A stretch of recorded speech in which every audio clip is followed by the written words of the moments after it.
The iPhone Air is shaping up to be one of Apple's most interesting upcoming releases. Initially, when rumors about a super thin iPhone started making rounds, many assumed it would be a premium high-end device, possibly even the most expensive iPhone ever. Reports from tech analysts and leaks suggested that Apple was working on an ultra-slim model, and at the same time, there were hints that the Plus model would be discontinued.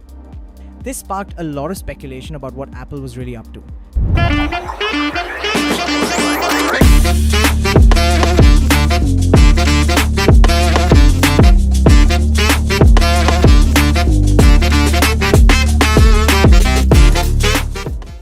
Early leaks described this device as the iPhone 17 Slim, with a price tag of around $1,300, making it even more expensive than the Pro models.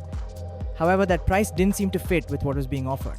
The leaked specs mentioned a single rear camera and a standard A19 chip, not the Pro version, raising questions about whether this would truly be a luxury model. Given Apple's history, it seemed unlikely that they would release such a mid-range phone at such a high price. Instead, it looked more like they were experimenting with a new approach, much like when they introduced the iPhone mini, which didn't perform well in sales. As time passed, more leaks and industry experts, including well-known Apple insider Mark Gurman, started referring to this device as the iPhone Air. This made a lot of sense. Apple has already established the Air branding with products like the MacBook Air and iPad Air, which are known for being lighter and thinner alternatives to their regular counterparts. It wouldn't be surprising if Apple followed the same strategy with the iPhone. The iPhone Air is set to be replacing the Plus model, and it's expected to be one of the thinnest iPhones ever, possibly around 5 to 6 millimeters thick. That's incredibly slim. The design seems to be finalized, and the latest renders show a sleek look with a new camera bar at the back, similar to what Google has done with its Pixel phones. Unlike the Pro models, which have multiple lenses, the iPhone Air is rumored to have just a single 48MP camera. Apple is likely making this change because modern smartphone cameras, backed by AI and advanced image processing, don't necessarily need multiple lenses to produce high-quality photos. Looking at the front, the iPhone Air still has the dynamic island, but the most noticeable change is how incredibly thin the device is.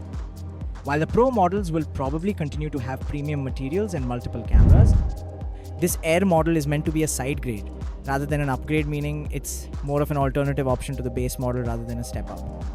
Apple appears to be focusing on a more uniform design across its lineup, ensuring that different models have a similar aesthetic. This whole concept of an ultra-thin iPhone is generating a lot of curiosity. It's different from what Apple has done in recent years, and it could be an exciting shift in how iPhones are designed moving forward. What do you think? Drop your thoughts in the comments below. If you enjoyed this breakdown, make sure to hit that like button, subscribe for more Apple updates, and turn on notifications so you don't miss any future leaks, rumors, and hands-on looks. Your support helps us keep bringing you quality content. Thanks for watching, and we'll see you in the next video.